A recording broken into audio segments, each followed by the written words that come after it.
Welcome to Death and Aliens, an in-depth look at horror and sci-fi TV from two friends who vaguely know what they're doing. I'm MK. And I'm Courtney. And And it's our Halloween episode! Halloween! Yay! If you're on the YouTube, you see that I have dressed up as a cat. I have dressed up as Morticia Addams. Just kidding. I didn't really dress up as Morticia Addams, but my students told me all day today that last week I wore this dress and I told me I was Wednesday Addams. And then I wore a different outfit that was like a pantsuit, and they said that I had graduated to Morticia. And then today my hair was down, so I got to stay Morticia even though I was wearing the Wednesday outfit. I love it. That's such a good compliment. This airs after Halloween, so my Halloween costume is actually the Wicked Witch of the West. That's going to be excellent. We're doing a group costume for all the middle school teachers at my school and of Wizard of Oz, and I chose the Wizard of Oz, but also chose that I was making everybody else be the main characters because I wanted to be the witch. I love it. I think that's the only way to do it. I think so. We'll see what happens for my Halloween. My friend Zach is coming in Friday, and we're going to this 80s dance party in Brooklyn at 11 p.m. It'll be fine. I'm sure it'll be fun. And so I guess I'll dress 80s. We have talked about whether or not we're wearing costumes at the bar, and we did not come to a conclusion. So I do not know if I will be dressing up or how that would be. This may be what I look like at the bar if we decide to do costumes last minute. I may just wear cat ears and makeup on my face. Perfect. On Halloween day, my parents will be at the Bills game abandoning me, and I will be home alone recording the podcast instead of doing Candy to Children. Hanging out with me. It was such a fun time. Yes. Other than my kids thinking that I look like I belong in the Addams family, it was a crazy week. My first progress reports were due last week. Oh yeah. So I was living in the hell of realizing that I should not be waiting till the last second to grade things, and I'm wanting to die. My mom is. Did all your kids pass? No. My mom is out of town, and that's really it. That's my life. That's such a bummer. Yeah. It's okay. It's gonna be fine. Yeah, it's great. I don't know what I did last week. Truly, I worked some days. My one day off was yesterday, and I slept all day. When I tell you I slept all day, I woke up at 10 and I think I fell back asleep at 2 to take a nap. I slept all day. I was so tired. It happens. But tis life. I wish that I had done that. I missed everything in the world yesterday. Saturday, I thought that was my plan for the day, seeing as I didn't go to bed till 2:30 in the morning because work was an adventure. But then I still woke up at 7:30 and then fell back asleep until 9:30. But I was like, I'd like to die now. Yeah, I don't blame you. Oh, I do know what I did. I forgot. This is very exciting. I went to this place called Rolf's on Saturday. It's a German restaurant in a Gramercy Park area, and they decorate Christmas all year round. So I had a warm apple cider, and I had some schnitzel. Paid too much money, but it's fine. I have 2 jobs now. It's fine. And it was so good, so much fun. With my writing group, and we just got to hang out and cute, talk books, and so feel in the holiday spirit. Hey. So this week they have a Halloween party at school. Yeah, this week I work every day, and then Zach will be here Friday. I'll probably get to see him. So, but yeah, it's fine. All's well. Yeah. I hope I make it. You will. Listen, if I made it through Frozen Tech and starting a new school year, at a new school, I think you can make it through a holiday weekend. I sure hope so. Sure hope so. Yeah, All right. So, what did we watch this week?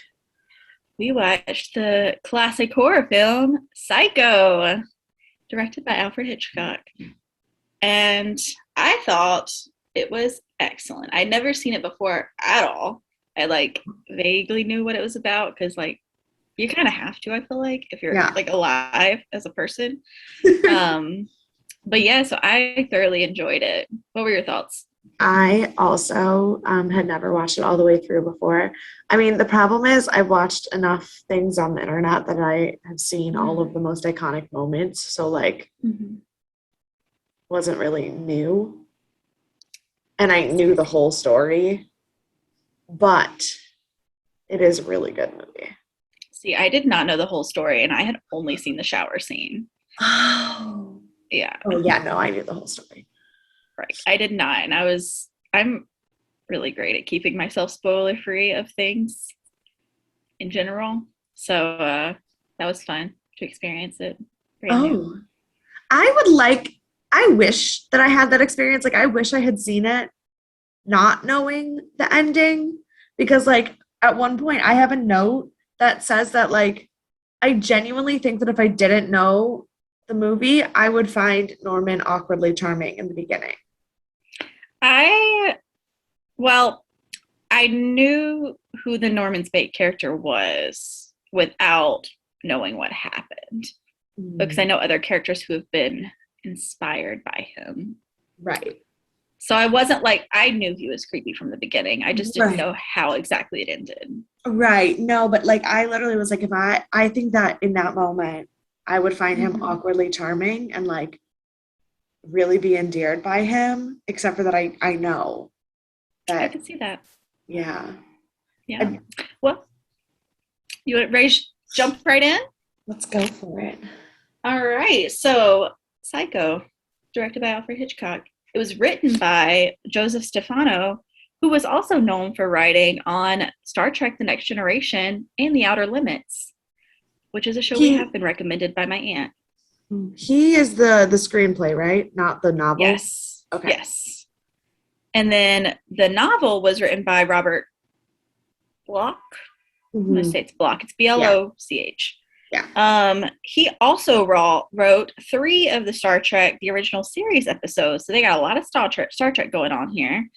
The music was done by Bernard Herrmann. I can't say anyone's name today. And literally he is like Hitchcock's favorite part of this entire film.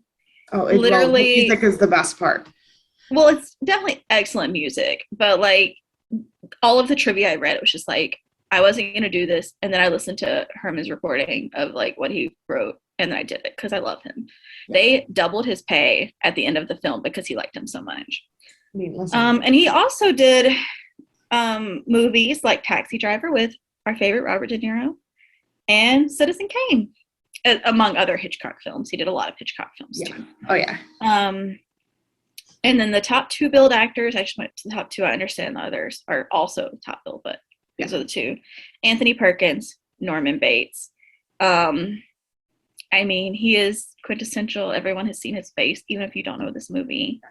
I don't know that he has a lot of other credits other than this, though. He doesn't, because he was typecast. Him and Janet Leigh were both typecast, and they were both. So at first, whenever the film came out, he refused to like talk about his role because it was so typecast. But after a few years, they both were just like, I would rather be typecast and be remembered for this like quintessential film than to not be remembered at all. So they like ended up being stoked about it, both of them. Well, I mean, and Judith is like birthed a legacy also. Yeah. And he also Anthony Perkins, he was also a son who had mother issues. Oh, and I want to say, I read it earlier, the Murder on the Orient Express. I think he played a very similar role. That makes sense. But yeah, Janet Leigh. Yeah, that's what she played Marion, the shower scene girl, if no one's sure who she is. And she was also in the original Halloween because her daughter is Jamie Lee Curtis. Oh, that's where I'm at. Yeah, I had no idea. she is the original like horror movie girl, and then Scream her daughter Queen. is the original The final final girl. Like, girl. yeah, like they are the queens of horror. I had no idea that was her. Oh, I mother. did.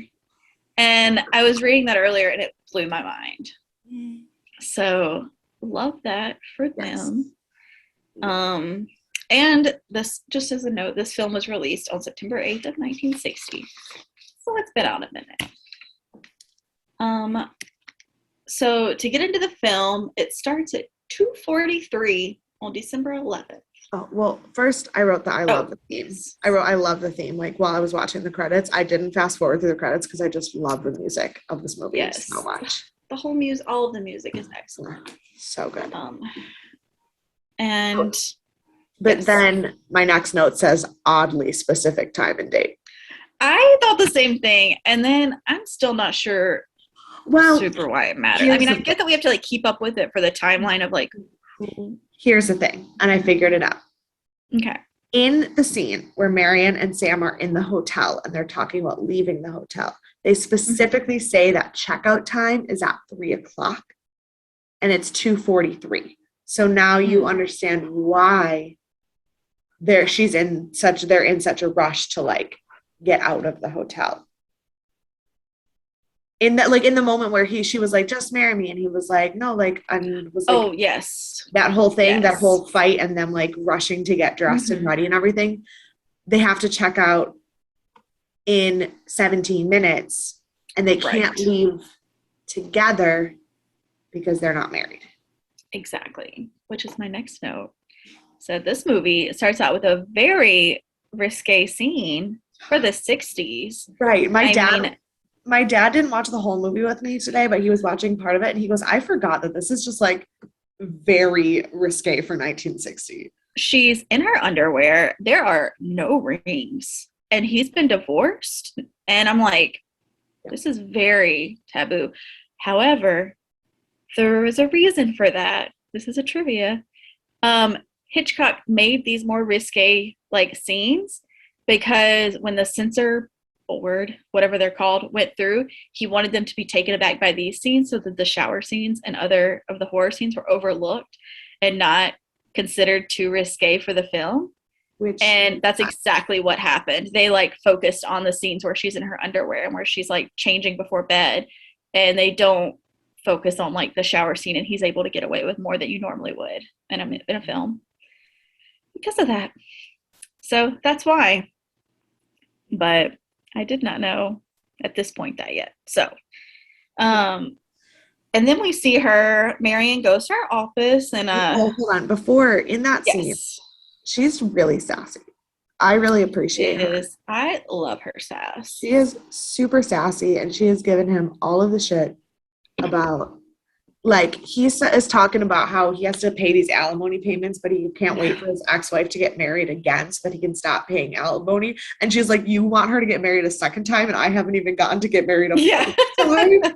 And I was like, I relate to that. Right. And she's just like, let's just get married. I was like, I don't think you can ask that. Do you hear this? I don't think that's allowed. But no, that was the moment I was like, I love her. Yes. She's gonna be my fave. I mean, she's got some issues, but she's my fave. But this was another. I'll tell you that next trivia in a second. It comes up. So then she goes to the office scene, and she's talking to the other assistant. They're talking about taking tranquilizers on her wedding night, and I was like, "What year is this? What is happening?" I was like, "I've seen a woman in her underwear with a man who is divorced, who is not her husband, in a hotel room, and." Now she's talking about tranquilizers at a wedding, like after a wedding, and it's not even 10 minutes? 4:00 on a Friday. It's not even 4:00 on a Friday. I was just like, I don't know what's happening. And then they were talking, and then like their bosses came in or whatever, and they're talking about this money he has. And I will say, when he starts talking about having $40,000, and he's like, I know money can't buy happiness, but that's not buying happiness. It's just buying off unhappiness. And I was like, That's Um, a fact. If you gave me I $40,000, it would buy me off unhappiness. honestly, my only note about that whole conversation was, ew, I hate him. I Because he also was hate him, but he's not wrong. easy. Very much so. Easy. Ugh. But he's not wrong about buying off unhappiness. So then she goes back to her room and Well, I did. There was one quote that I really okay, liked here because we were talking about buying off mm-hmm. unhappiness. I like this quote a lot just because I feel like there's a lot of people still in 2021 who need to hear this. And you can't buy off unhappiness with pills. Yes. It was like, oh, this girl is so smart. I like her so much. And then in the next scene, I immediately was like, I'm sorry, what are we doing? No, in the next scene I was still with her. I've not forgotten her yet. She's wandering around her room, and this is where the first trick of color comes in. I know it's black and white, but there's a trick of color here. When she's first seen, in the very first scene, she's wearing white underwear, and when she's changing to get ready to leave, her underwear is black because it shows that she is done improper things. And then the scene when she's first looking at the cash that's on her bed, her purse is white, and when she actually steals the cash and gets in the car, her purse is black because it shows that she stole it. So I was talking about her going back to the room, and she just keeps looking at this cash. I just put, I would take it and run. Maybe, and I mean that's what she did. Maybe that's not the right thing, but I wrote, why didn't she go to the bank? Like I was still very confused. I was like, I thought we were going to the bank. This is not the bank. No, we're still in money. We're running with $40,000 in 1960. I am running with $40,000 in 1960 if you hand it to me, and I can get away. And then she drives for 20 years. The driving effects are terrible. I'm sorry. That was the one thing. Like, I know that there's a lot of really interesting stuff in these movies that do hold up, but those driving scenes, and this happens all the time in like 50s and 60s movies, the driving is so bad. So bad. Hitchcock himself didn't like those scenes. He thought they were too boring. I know he didn't. I know he hated them. But this was one of the scenes that, because Herman put the intro music into this scene, he left it in because he was like, I like it with the music, because he didn't like it even with like the voices bickering in her head or whatever. Yeah. You know, he's like, it's still too boring. But then Herman put the music behind it, and he was like, okay, this is like, because I know it's not like Hitchcock's choice to do it, because like I've seen a lot of Cary Grant movies and stuff like that where that's what the background looks like when you have a scene in a car, and it's just like, no. And it just lasted so long. It doesn't even look real. No, I was so sick of it. And then she wakes up the next morning in her car, and I put, I'm surprised this is not where she died. She's a young woman in the 60s on a highway in California. And then the police officer is being very aggressive. And I wrote, I too. Very sketchy. I wrote, I too would be acting weird if I was alone on the side of the road and you wouldn't leave me alone. Like I would. No, absolutely. I would also be freaking the fuck out. Absolutely. I was just surprised she didn't die before then. But I'm glad she didn't at this point. And I just put, now he's following her like a creep after she leaves. Yeah, but then she started being really sketch. Like she was not holding it together very well. If you're going to steal $40,000, you need to play it much cooler than that. Because she was like, "Hi, look at me. I'm not supposed to be here." Basically, right. And then she like goes to this car dealer, and she's like switching out her car while the cop's watching her. Like now he, like the whole point I assumed was to get rid of the car that he had looked at the license plate, and now he's watching her get a new car, so he already knows what it is. I'm like, what is the point of all this? What are we doing? But and again, because it was still going, I put, gosh, how boring these car scenes must have been to film. I know about the car scenes. Are those conversations her imagination? Yeah.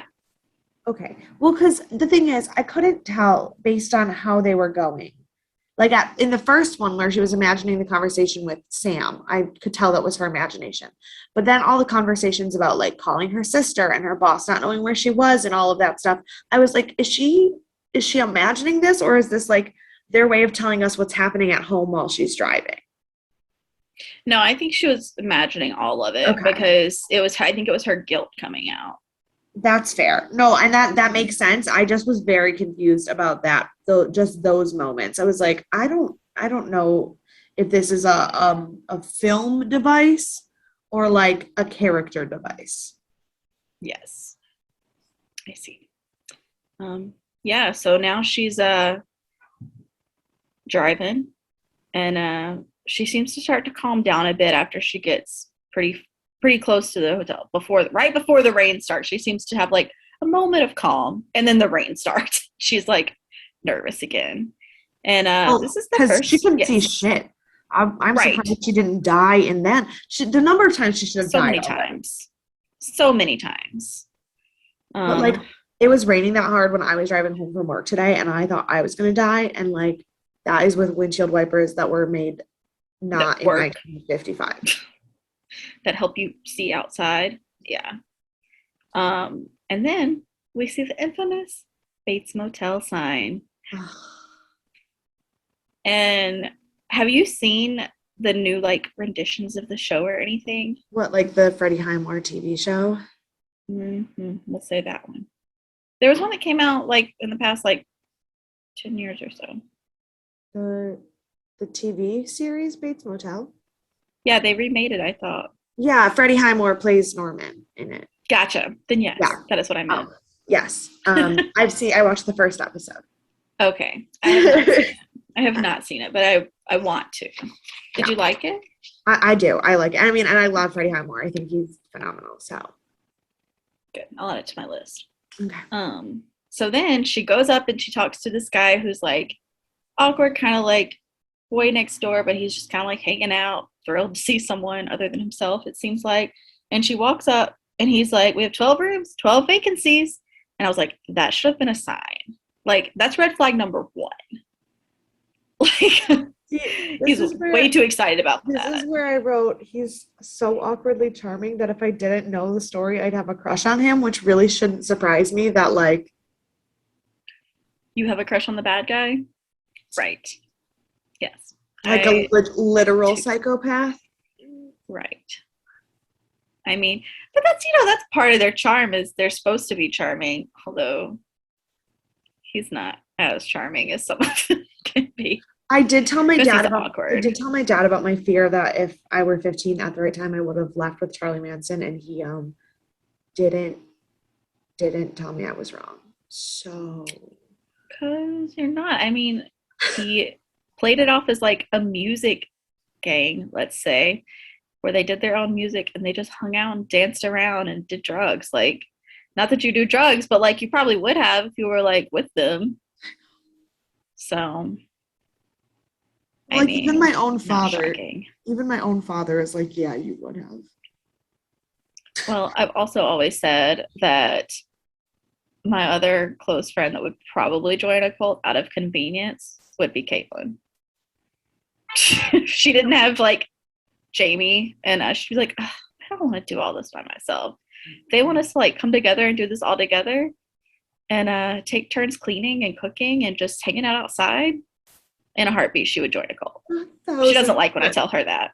But no, but you're so not wrong, because I'm picturing it right now. I know. I've told her a couple times. She gets mad at me every I time. love you so much. Anyway, she's fine. She's married. She's got a good family. She's not in a cult. Everything's fine. Anyway, so shortly after she gets there, she's talking about how hungry she is, and he's like, "Well, the diner's 15 minutes away," and she's like, "Ah, I don't want to do that." And he's like, "Well, why don't you just have dinner with me?" And she's like, "Okay, you don't seem like a serial killer, so I guess that's fine." That's basically what her face said. And as soon as he goes back to get the food, you hear, I'm going to die either way. I'd rather not be wet anymore. "Oh, I don't think she's scared at this point. I think she's just like, you're kind of this like weak guy who like, that's true. you know, isn't really a threat to anyone. You like your taxidermy, should know this point, but like all this stuff. So then he goes back to the house and he starts screaming with his mother. And she's just like, never mind. No. Crazy things are happening here. My problem with that was that the rain just conveniently stopped in time for her to hear that. And I was like, at that point, it's no longer raining. Just drive to the diner. Right. Or drive to the next big city and stay there. The next big town that's only 15 miles, the only next big town that's only 15 miles away was where she was trying to get in the first place. Exactly. You got plenty of money, so even if you put a down payment down, she didn't, you could leave it. So then he comes back with sandwiches and milk. I just put yum. Honestly, no. I would take that up. No, absolutely not. Oh, I don't really love milk. Oh, I love milk. But I think like maybe if it was like peanut butter and jelly, you could go with some milk maybe. But I'm guessing it wasn't. I mean, I had milk with my tikka masala tonight, so like. Ugh. Ick. I hate it. We accidentally had the spicy sauce instead of the regular tikka sauce, so I had the milk so that I didn't die. I get that. So I'm slightly lactose intolerant, so I don't drink a lot of milk in general. No, I am. Still. I love milk. Anyway, and when he's yelling at his mother, I said it's very much like Mrs. Horowitz, like from Big Bang. That's exactly what I thought. Because she's just like yelling from the background. I just heard, Howie, don't you bring that girl in here. You know that is Carol Ann Susie who played Monique. I do. Tied it all together. It's been like 6 weeks since I've been doing this with you, and everyone in Hollywood is connected already. Yes. So yes, it's fine. Anyway, so then Bates is super awkward and eating with her. Well, he's not eating with her, which makes it even more awkward. He's just watching her eat and starts talking about his taxidermy. I said he's very much like Kendall Long in this scenario. I am also a crazy bird lady. Well, that's okay, but like you're also not going to just stare at someone while they eat, probably. You're going to you probably eat with them, I think. Yeah, I guess it depends. Or at least like have a drink in your hand or something. You're not going to just like awkwardly, creepily stare at them. Yeah, no. While you tell them about all of your dead animals you've put together. Yeah, no. Which taxidermy in itself is not creepy, like as a thing. And honestly, this whole conversation about why he chose birds, because birds are kind of passive animals anyway, and there's something like wrong about an animal that's supposed to be so alive not being alive.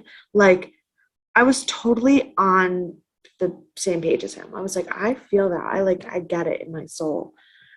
And then he just continued, and I wrote, oh, okay, Norman, now we're getting a little creepy, and I think it's time for me to leave. Yeah, exactly. And then he goes on to talk about his mother some more. And one of the next things he says is, a boy's best friend is his mother. Very earnestly, I said, here's red flag number 2. It was like, you could be best friends with your mother, but this is too far. And maybe it's because I know how he is, but I was like, this is a problem. And he also said, if you love someone, you don't do that to them, even if you hate them. See, I related to that one. Which is fine. But he's talking about his mother, and then he says, but I don't hate her. And I'm like, you're saying a lot of contradictions right now. That's very true. But I think the statement, if you love someone, you don't hurt them, even if you hate them. I was like, I appreciate that. Is fine. I appreciate. Yes. Here's the thing. All of the little nuggets of wisdom he said, taken individually, would be beautiful quotes you could stitch into your needlework and hang on the wall. When you put them all together while staring at someone eating a cheese sandwich surrounded by taxidermy birds, we crossed a line. Yes, one of the nuggets, such as we all go a little mad sometimes. Yeah, no, then my note says, okay, nope, we don't go that mad. I did say, though, Anthony Perkins does an excellent job of going with that subtle intensity where he gets like to this subtle, intense creepiness and then kind of like backs down, but it's not really enough to like be upset about it, but it's still creepy. Right. Like it works so well that in the next moment, after she goes back to her room and he looks in the peephole at her, I wrote, ew, no, don't be a creep. Like I was begging him not to be. I put, oh no, ick. When he's fucking Norman Bates. I was like, I literally wrote my note and then I looked at it and I go, what? He's What did I Norman expect? fucking Bates. What are you talking about? Don't be a creep. Yes. I put, oh no, ick. He has a creepy peephole, which, like, again, I agree, should not have shocked me. But right before she goes to her room, sorry, I got something in my eye. Right before she goes to her room, she tells him her last name is Crow, which is her real last name. And in the book, she signed it as Samuels. Yeah. And as soon as she goes to her room, he looks at the book and notices that they are not the same. And that's her first lie that he catches her in. And the only one. Not much more. And then I said, and this is where we see the shot of his mother's creepy house, and I would expect nothing less. Oh, it's beautiful. It's beautiful. It is excellent. And it's still, the house is still on Universal's lot and used in the tours. If you go on the tours, one day I will. It's on my list. So this is my first super fun fact. So she's writing about her money and doing some math, adding some stuff up. And then she rips up her paper and throws it in the toilet and flushes it. And this is the first time in American film that we have seen a toilet on the screen, potentially ever in a fiction film, like even non-American. That's what the internet said, possibly non-American. I know American for sure. The rest, we're not sure.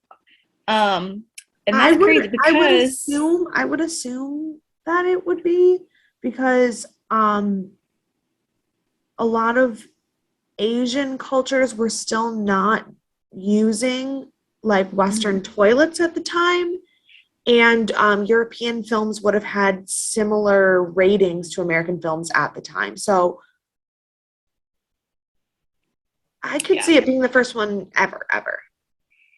That was one of the fun facts I knew before watching this movie, and I was stoked about it because it's kind of weird. And then I just put it now for the infamous shower scene. We've made it much sooner than I expected. Oh, yeah. It happens much earlier in the movie than you realize. Yeah. I wrote that even in 2021, the shower scene is genuinely horrifying. It is. There are some moments once she's actually being stabbed that are a little like get it together. But like being in this shower and then the curtain pulling back and this, like, that is genuinely terrifying even to this day. I got chills, and like I've been watching horror movies all month, and this one, like, it got me because you just you think about it, that's one of the many reasons I like living in a studio. I can see everywhere in my apartment at all times. No one's coming up behind me, so I never have to worry about someone killing me. But yeah, I know it was very creepy seeing the shadow and everything. And then I understand the graphics aren't great, but that is very little blood for being stabbed to death. Yes, I agree. But also, fun fact about that blood. It's one of my favorite trivias. It was chocolate syrup. Yeah, it was. Because anything that was red that would have been used for fake blood for a stage production in the black and white cameras didn't look dark enough. So they were like, what shit do we do? Yep. I love that. I also love that fact. So so he's killing her, or a figure is killing her, and she's being stabbed to death, and stabbing scene, God bless it. Apparently, like, to try and get some of the better visuals, they like pressed the blade against her body to like make indentions and ran it backwards. When you do, yeah. Mm-hmm. And they ran it backwards to make it look that way, which is very cool. That is not a thing I would have thought about with all of my directing skills. And it was a body double for Janet Leigh when her face was not in it, and the body double was something Renfro, Mary Renfro or Maria Renfro, and she was one of the original Playboy bunnies. Yes. Fun fact.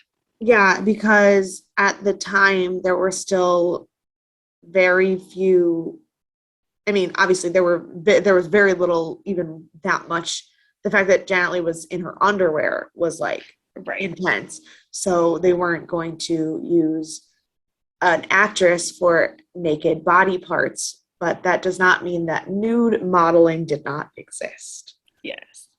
And this film was shot in 3 weeks, and the shower scene took 1 week to film. So a third of the film was just filming the shower scene.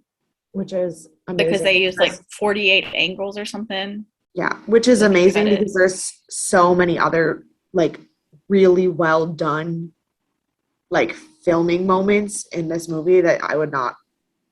Right. Yeah. Yeah. So shortly after she's stabbed to death, we hear Norman yelling, blood. Well, honestly, I will say in this, if you didn't know that it's Norman Bates, like if you don't know, if you had been watching this in 1960, that would have been very perturbing. And I, as much as I knew the movie, and I never realized that you saw the old lady in that scene. Like I never realized, because I always just seen like super cuts of the scary moments of it, that when same. But when you pull the curtain back, you actually see the old lady. And I was like, well, that's. So this was one of the twists I didn't know, because I was like, I know it's not the mother, and I think it has to do with him, but I can't remember exactly what the twist is. So I was trying to figure out, I was like, is it like, does he have a brother? Does he have something else? I was like, I know it's not the mom, but I can't remember what it is. So fun story about my life.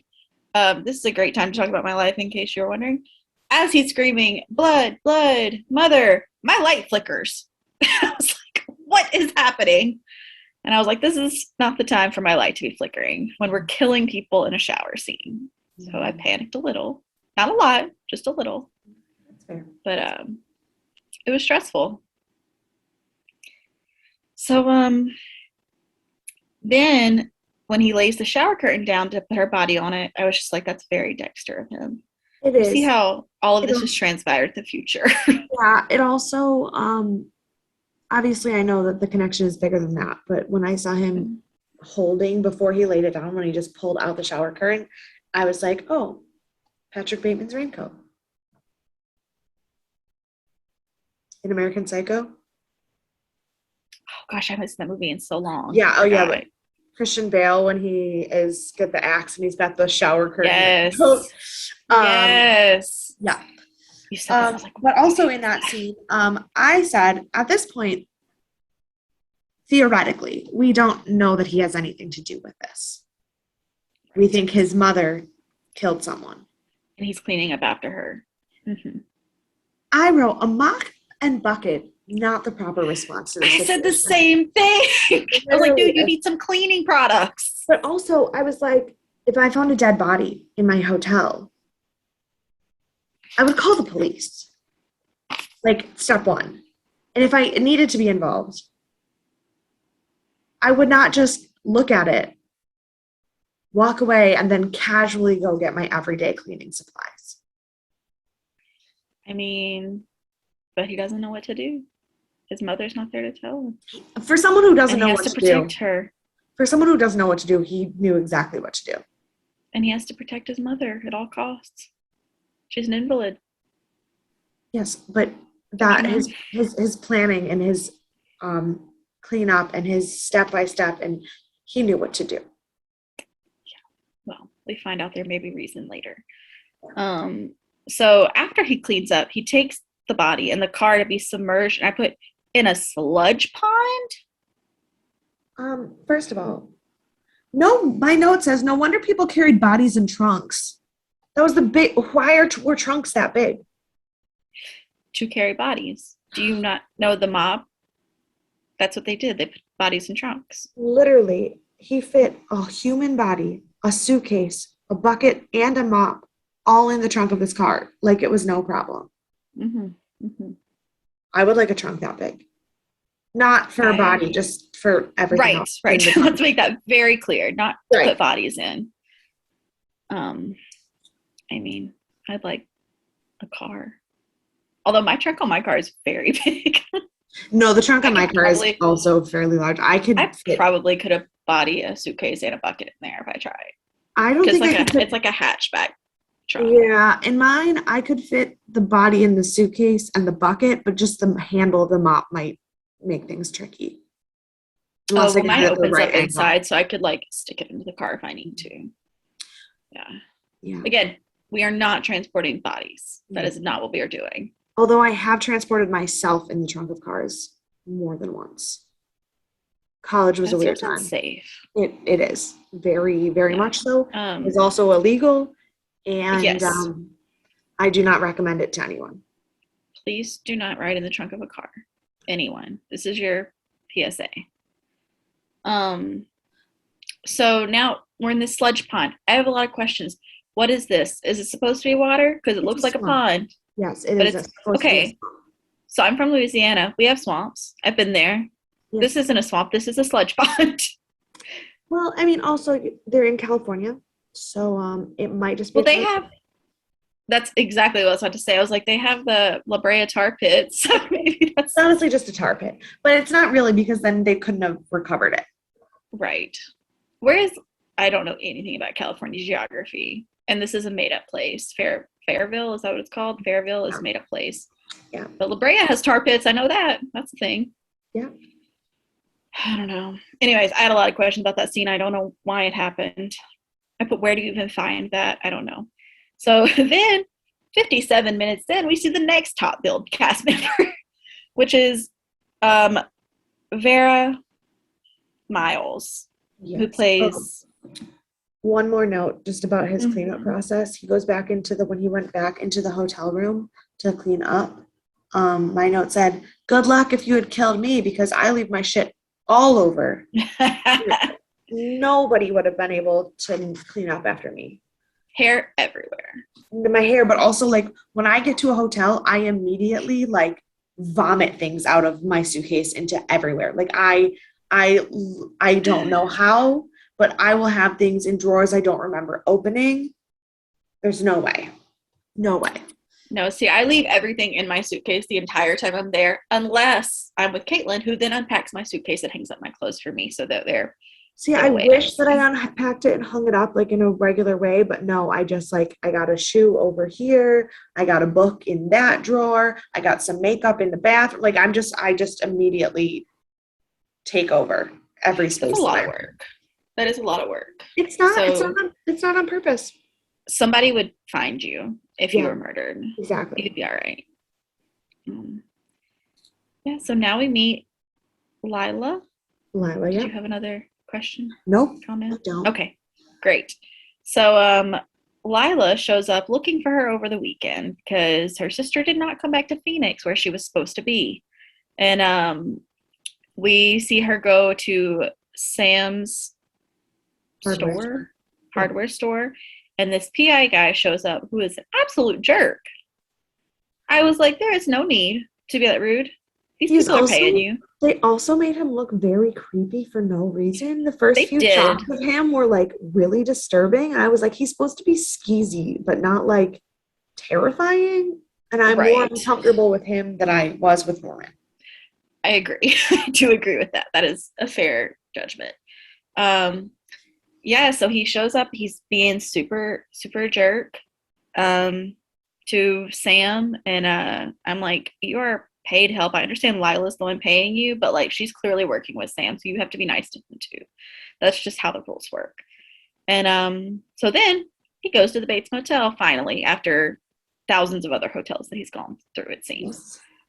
And Norman doesn't even lie about her being there. And like there is zero proof at this. He does. That's the problem, is he does.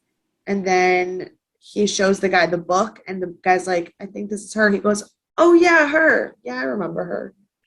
But he waits till after he sees her picture. And when he sees her picture, he stops lying. No, the first time he looked at the picture and he was like, no.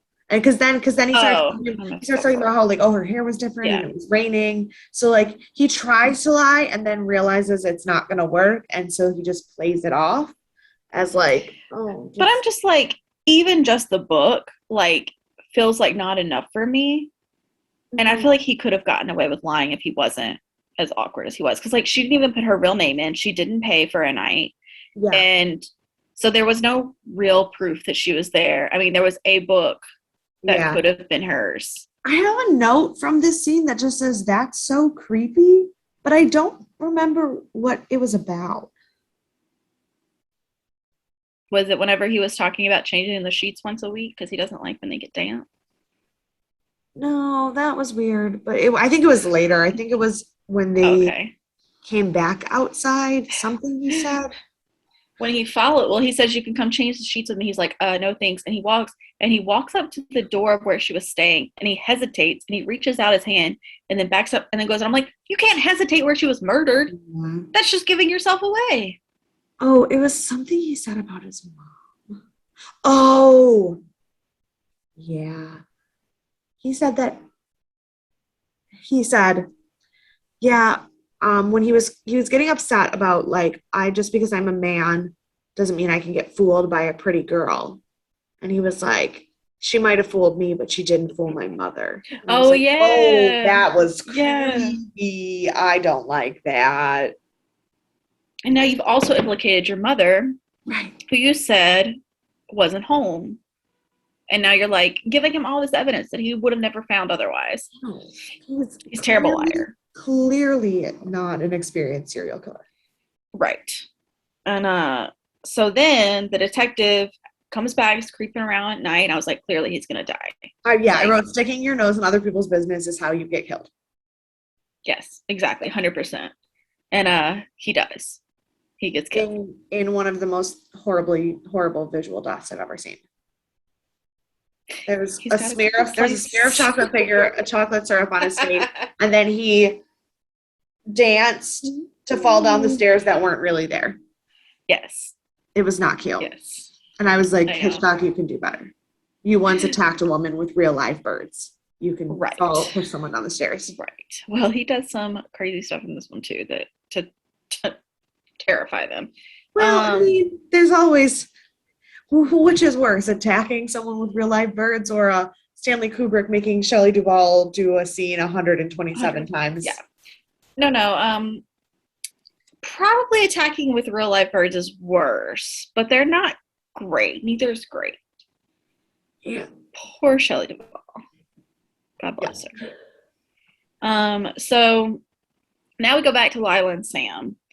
And Lila seems like the only rational person. She sounds irrational, but she's the only one who's worried. The only one who's making any sense. Exactly. And I'm like, you're the only one who is actually worried. Everybody's like, it's fine. And the PI was like, she's somewhere in the town. It's like, what? That's crazy. No, the sheriff is like, yeah, no, Norman wouldn't do that. Yeah. So, and this is where we find out the big secret. Whenever the guy calls Norman, and he's like, was the detective there? And Norman's like, yeah. I was like, Norman, you have to stop telling people the truth. You are just implicating yourself more and more. Well, no, he kind of isn't though, because like the half truths are better than like downright lies, because you tell the truth about the things that they would be able to prove anyway. Which makes sense, but I'm just like, then your lies seem more true. Because if you had lied about the PI being there at all when they knew that wasn't true, then everything he said was a lie. But if he told the truth about that, I don't know. My philosophy is just lie until it's over. I don't know. That's not truly my philosophy. I don't ever lie. I'm a very truthful person. And then I just put, what? She's been dead for years. Yes, that's what the sheriff tells us. WTF, Bates. This is where we find out the big secret. Mama is not dead. Alive. She's buried with her husband, which is, fun fact, in the book, this was not shown in the movie, but the way that she died was that Norman didn't like her new husband, Joe, I think was his name in the book, and he poisoned them both with strychnine. They say that. They say in the movie. I thought they said she did it. Well, yes, but they say that now because that's what the sheriff thinks. Oh, okay, They okay. explain it later. They do explain it later. Gotcha. But yeah, so this woman apparently committed murder-suicide. But then, truthfully, and this is such good filmmaking, the sheriff ends that scene by saying, if Norman's mother is at the house, who is in the grave? So you don't actually know at this moment if she's dead or not. And then we immediately get a scene of Norman having a conversation with his mother. To put her in the fruit cellar. I was like, you can't put your mother in the fruit cellar? What's going on? You can't. We're trying to preserve a corpse. Yes. But also, she's like, don't put me in there again. Exactly. So then we have Lila and Sam arriving at the motel. I understand it's her sister, but so they find the scraps of paper after this. So they try to check in, and it's like very weird. Norman's like being super awkward, and they're like, we're going to check in. Do we need to like put our name down? He's like, no, it's fine. And they're like, well, I have to get a receipt from my boss. And I'm like, this seat, why? Why is like, I get that you're trying to have like a record where you are, I guess, but also this feels like a lot. Just go hunt down. But here's the thing: if you were going on a business trip and your boss was going to pay for it, you would want. Well, absolutely. But I'm just like, this is a lot of work, I feel like. Well, yes, but also they're trying to prove that this guy is a shady hotelier. So like they're going to test him on the things that he should know. Right. So then they start looking around, and they go find their room on their own. She checked the first room and it was unlocked before they come out. Lila does. And then they go to find their cabin or whatever he called it. And then they make a plan. And they start looking some stuff up. So then Sam goes back and chats up old Norman while Lila, they went to that first room first and found the scraps of paper that proved she was there. Well, and obviously Norman was watching them do this because he was standing right there when they came out. Yes. And so then Sam's chatting him up while Lila goes to explore and find the mother to talk to her and ask her what happened. And this is where I wrote, did doors not have locks in 1960? Because every door in every place they have been so far has been wide the F open. I understand why the door to the house would be open because he goes back and forth so much. But I don't understand why he would have left the door to the room that Marion was staying in unlocked. And also, every time any of them have left the hotel rooms that they're staying and come back at night, they don't have keys. That's true too. I don't have answers. They should have all died much sooner than they have. So then I put it just all happened so fast. Once Norman realizes Sam is stalling, he smacks him over the head with excellent graphics with a rock, knocks him out. And Lila's running around trying to find Mrs. Bates before Norman gets in there. We see some of the creepiest things. Her bedroom is creepy. His bedroom is creepy. And I said, this was one of my favorite things that happened when she wanders down, turns the light on, and she sees, and she touches her, and she turns around. That is not the reaction that a body would have when you touched it that way, but that's fine. It's not that the body didn't turn around. It's on a chair that has a spinning chair. So when she touched it, the chair rolled. It just seems like she would touch it and it would fall over. But instead, it like turned around to face her, and she throws her hand back to hit the light to make all of this dramatic lighting happen. And I was like, you work with what you got. You work with what you got. Truthfully, that moment where the chair turns around and it is the dead body is one of the most brilliant things I've ever seen in any movie ever. Mm-hmm. I thought it was excellent. Yeah. And then a few minutes later, we see Norman in an old woman costume running down with a knife, and Sam comes up behind him because he did not stay knocked out. and tackles him to save Lila. And then we get Simon Oakland, who is so young. So young. Oh my gosh, he's like a baby. And he's playing the psychiatrist who had to interview Norman. And he is talking about what's going on. And I wrote, can Simon Oakland tell me all of the true crime stories? Absolutely, if he wasn't dead. But yes. Oh my gosh, my laptop's dying. I'm so sorry. I forgot to grab my charger. Ah! Don't panic. Everything's fine. Amy. I have too many white cords. Okay. Whew. Sorry. Okay. All right. Anyway, so yes, Simon Oakland. We love him. Love him. One of our favorite things we got out of Coal Shack.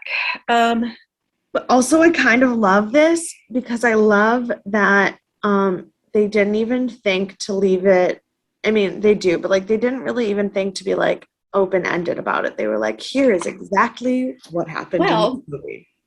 It's fun that you say that because Hitchcock hated this scene and did want to leave it open-ended.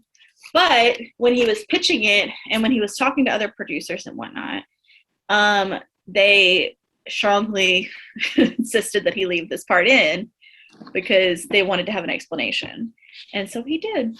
And other people loved it, but he really hated the scene and did not want it in there. Well, and here's the thing. I think that how it ended up, I like because, so obviously, so we have the Simon Oakland scene and then we have a creepy scene with Norman giving a monologue but it's not Norman, it's his mom. It's terrifying. Mm-hmm. And I like that they're both there. If they had just ended it open-ended and we wouldn't have, I think that there was too many things that didn't quite make sense if you didn't have the explanation, but then we still got the open-ended creepiness of the monologue and that moment where he looks up at the camera is chills. Yes. But like the whole thing about like that story that you were talking about the poison and what happens, Simon Oakland explains that in his speech. So like there are moments about that and like the psychology of it being him but not being him and like not justifying what he did, like making it like this is actually messed up and I'm not justifying it. And he even says that he's like, I'm not here to justify anything, I'm just giving you the explanation. And I loved that because it was like, here is the real scientific thing of what just happened. Here's all of the facts that you need to put the pieces together. And then we will scare the shit out of you one more time. Absolutely. And this is also where we found out that he probably killed 2 other women before Marion was there. Yes. So. It's like, but Simon Oakland is like all of the guys on Criminal Minds. Like he's telling you what is going on. And why it's going on. Okay, but Criminal Minds, it's just that they're profiling serial killers. It's on my list. Like literally, it's not one of the next 2 on my list. I'm split between that and Castle right now. You're still on what? I'm split between Criminal Minds and Castle as my next watch. I have 1.5 episodes of Major Crimes. So I'm that still was watching YouTube videos. So yes. So that was the end. I'm gonna blow through some trivia because it's going a little long, but it has some good trivia. So keep up. That long, really? Oh well, that's good because I got 3 pages of trivia. So, first off, speaking of again Bernard Herrmann, because we keep talking about the music, the shower scene was supposed to be completely silent. Oh no! And right. So it's supposed to be completely silent, and Bernard Herrmann wrote a score anyways, even though he told him to leave it silent, and Hitchcock liked it and put the music in. Here's the thing. I think I would have been more disturbed by it being silent. That would have made me uncomfortable on every level. But also that shower scene score is like the most iconic. Like I think it's like the Michael Myers theme and then the Psycho shower theme are like the most iconic Halloween music of all time. Yep.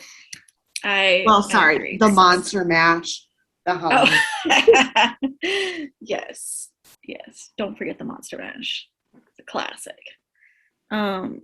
So Hitchcock wanted to hide the ending to this film. He made everyone the very first day of shooting raise their right hand and swear not to tell anything about the movie ever till after it was released and everything. And he also didn't distribute the ending to anyone, similar to how on Hide and Seek they did. Yeah, I mean, a lot of movies with like big endings like that distribute the ending separately. I mean, it's different now with digital distribution, but they can. I mean, they still do it though. I think with digital, it's just because it's easier. Just different. It's easier now to do that. Yeah, but it's the way of doing it is different. Yeah. Also, do you want a fun Disney tie-in? Always. Is that where you thought we were gonna go?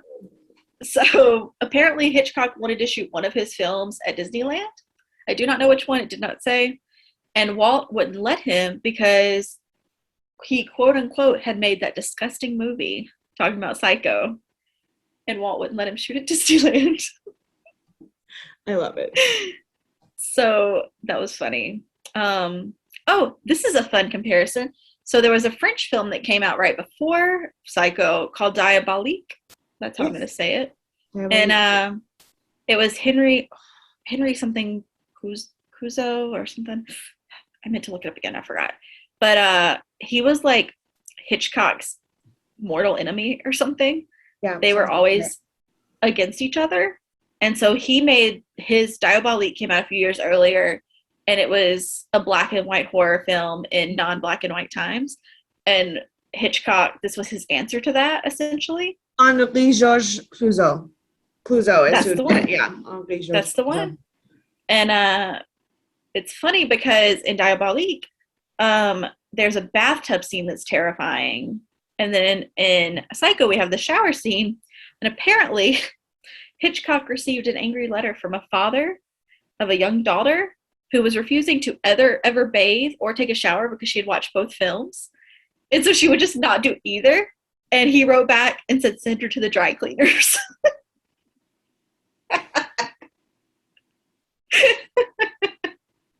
I'm obsessed.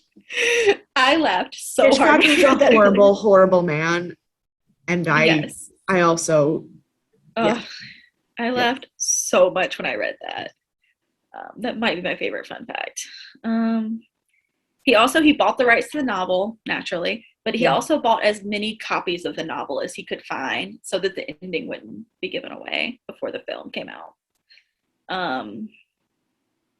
And he believed in this film so much, sometimes, he went back and forth a lot, but he gave up his salary, which would have been $250,000 at the time, to just take 60% of box office sales, and ended up making $15 million on box office sales.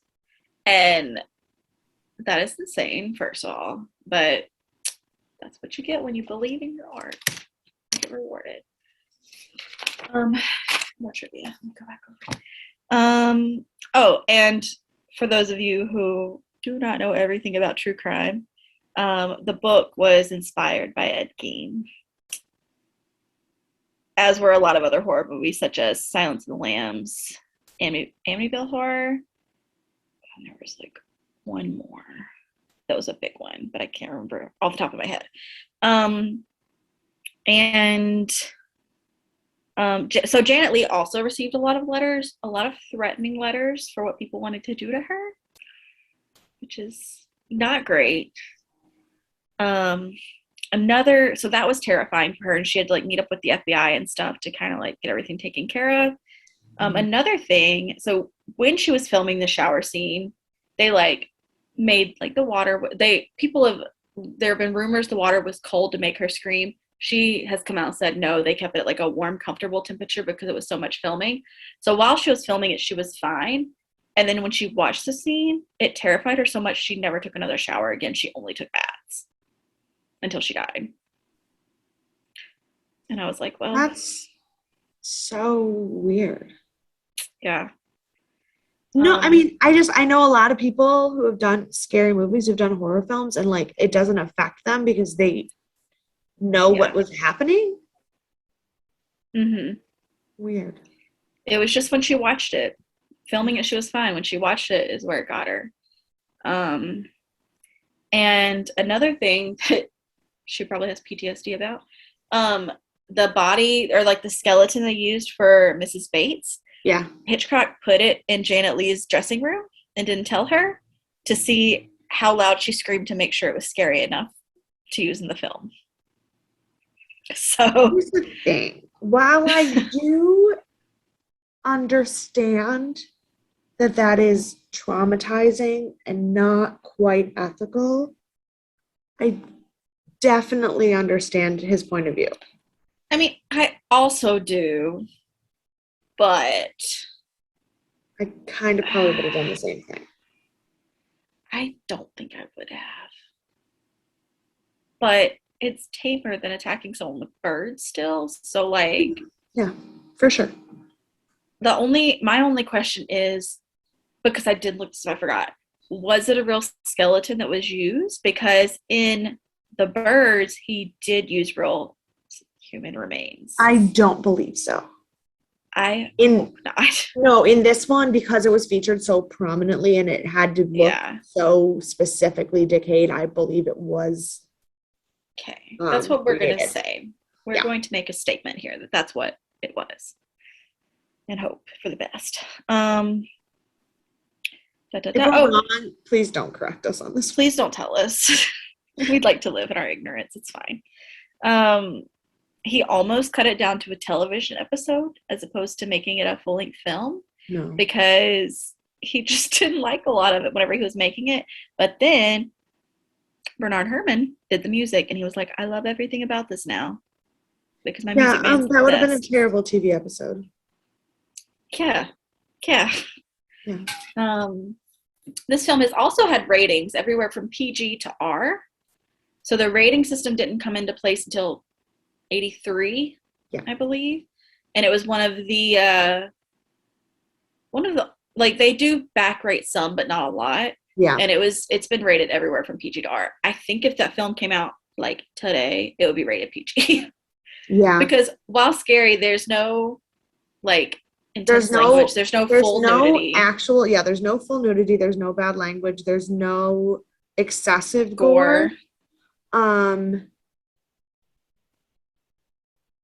No, I mean, and with the way that morality standards have shifted, it would probably at most be PG-13. At most, yeah. Yeah. So some other fun facts. Marion's white Ford sedan is the same car that was used for the Cleaver family in Leave It to Beaver. Oh, interesting. Take it from a horror film and throw it into a family-friendly sitcom. That's what you do. Psycho also started the formal seating in theaters because back in the day, you just showed up when you showed up and you go sit in the middle of a film, stay for the next half of a film, leave when you felt like it. But for Psycho, he made every theater sign a document that said they would not let people in after it started because he wanted them to have the full experience. Yeah. And that's what started us going like to one movie at a formal time as opposed to just like hanging out at a theater in between movies. I appreciate it. I agree. It's not the same to watch a movie in pieces. And mirrors are generally, this is like a fun fact of filming, mirrors are generally used to show schizophrenia in films. That's how you see the split personalities.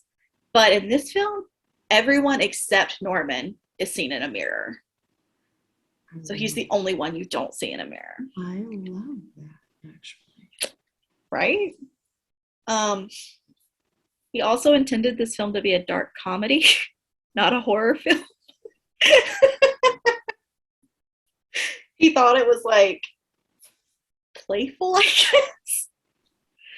It was not supposed to be a horror. Listen to this podcast and don't watch it. The look that I just gave Courtney says it all. Cannot be described in words. I was like, I don't know how. Which part? Which part was intended to be the comedy? No. It was a lot. Also, this is kind of sad, but Vera Miles, who played Lila, is the sole surviving member of the cast. Yeah. I mean, Just so sad. I mean, it was made like 61 years ago, I know, but and they were all so sad. adults. It wasn't not like child actors. I know. Yeah. Oh, and so now I have my ratings. It was rated very well across the board. Yeah. Rotten Tomatoes gave it 95%.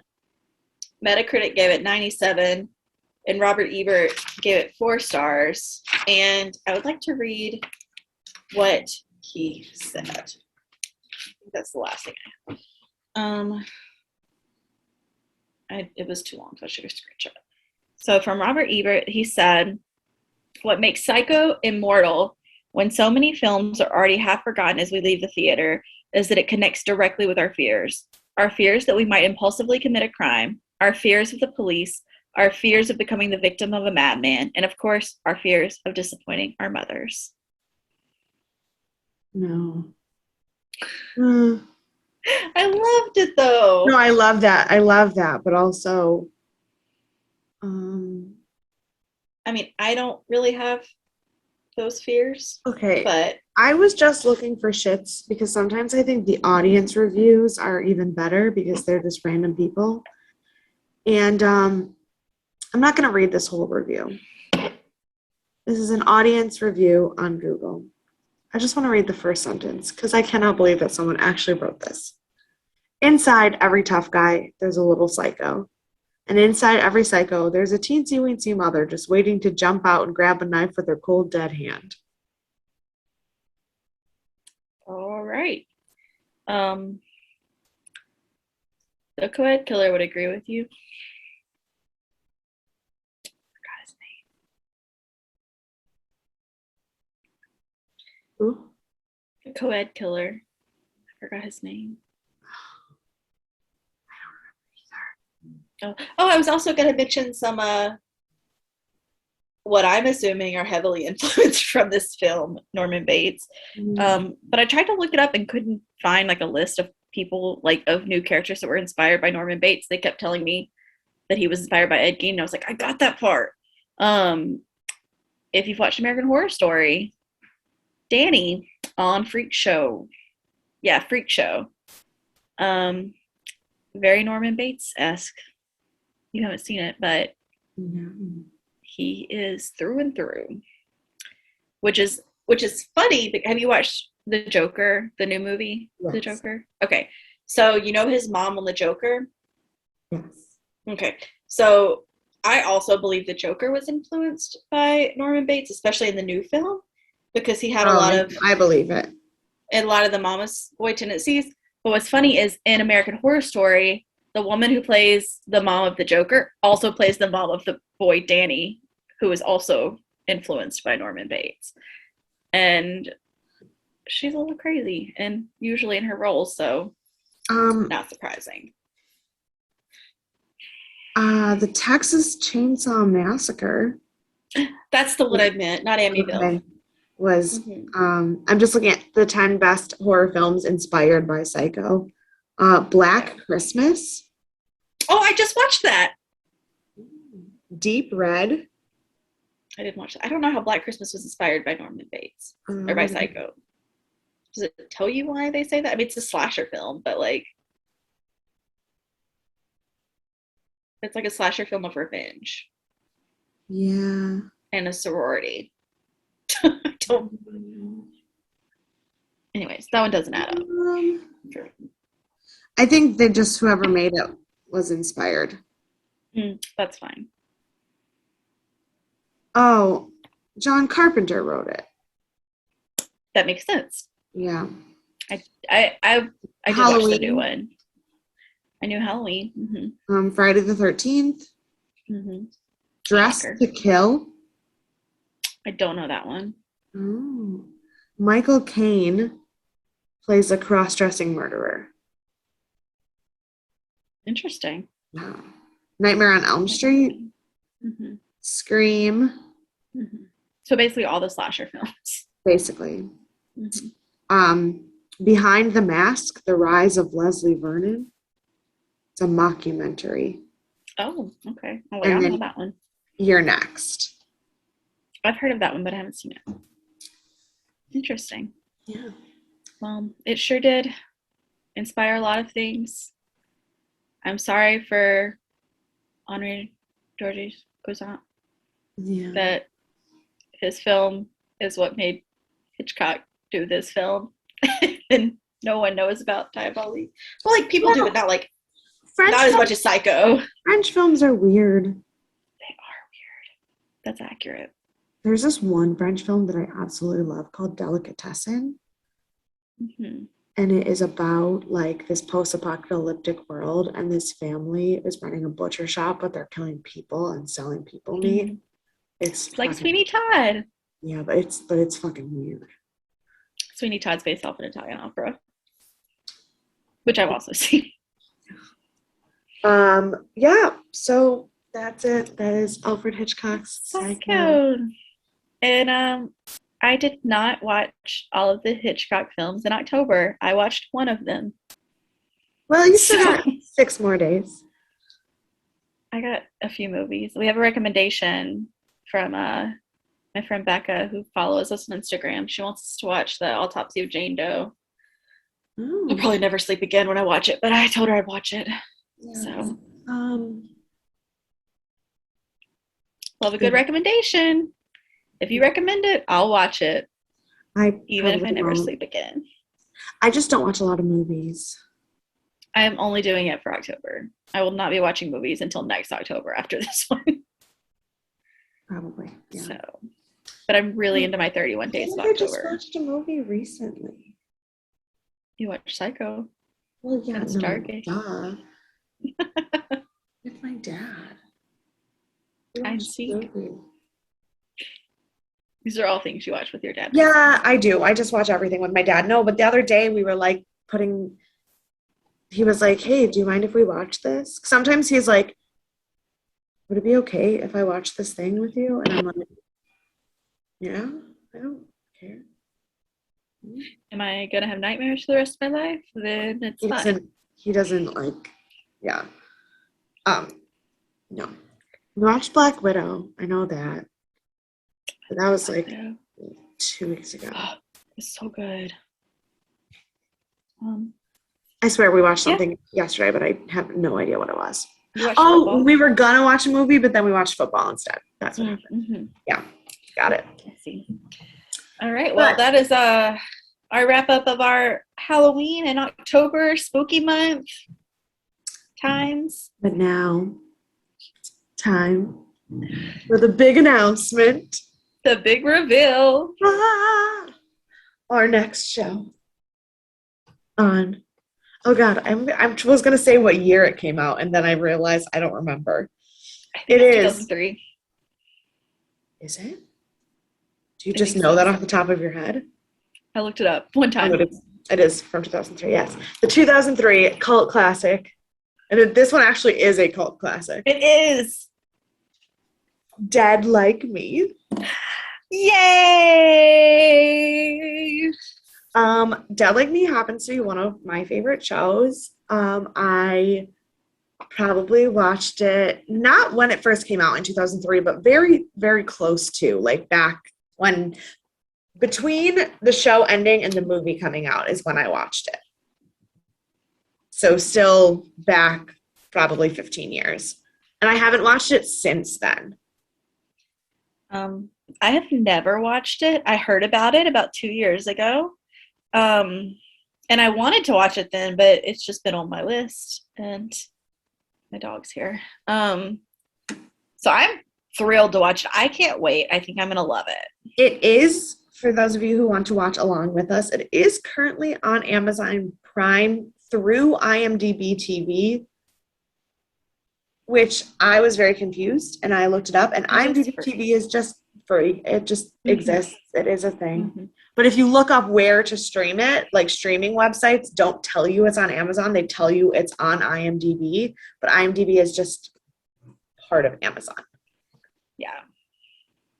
And do you want to like give a short synopsis of what the show's So about? 'Cause I've already if forgot you that. have never watched Dead Like Me, or you don't know anything about it and you're trying to decide if you want to watch it with us, basically it is a show about a girl who dies. No spoilers, this was the first 2 minutes of the first episode. A girl who dies, but when she dies, she comes back as a Grim Reaper. And it's the story of this like crackpot team of really fucking weird Grim Reapers who have to work together. And it's like basically like a cop show where they all have like assignments that they go on. It's like a buddy cop show, but actually they're just all Grim Reapers. So it is actually a comedy, but it's a weird sci-fi So is it, horror I was going to comedy. say, is it horror or sci-fi? Well, technically, science fiction is just anything that happens in a fictionalized world that cannot happen in a real world. Right. But so it's more of a dark comedy with sci-fi and horror elements more than anything. Gotcha. But at least this time it's supposed to be a comedy, whereas the other shows that we watched weren't supposed to be comedies. Yeah. And other people in the world have seen this show. Yeah. I've heard. Yeah. So that's good. That's a good sign. And it does have a big fan base on Reddit, so I might have to learn how to use Reddit. Yeah, I agree. We'll also try and figure out how to use Reddit. And also, fair warnings. This show does, in fact, star Mandy Patinkin, so you are going to hear me cry and whine and fall and talk about how much I love Mandy Patinkin every single week. I love that. And with our new show, oh my gosh, please get out of my face. With that, we have a new format to our show because it's got like 20 episodes, and we're like, why do we need to take 20 weeks to do 20 episodes when we could do 2 episodes a week? So we'll be coming at you on Sundays and Wednesdays. Or Thursdays. Maybe. Wednesdays or Thursdays. I have to figure out which one works better in my schedule for editing, but it will be one of those 2 days. Or maybe I'll just pull a Jenna Marbles and say Wednesday/Thursdays and get it up whenever I can. Just kidding. I like that. But it will. Just edit them all at one time. Yeah. And so that'll be fun. You get to listen to us twice as much as you do now. So I hope you like to hear our voices, because you'll get more of them.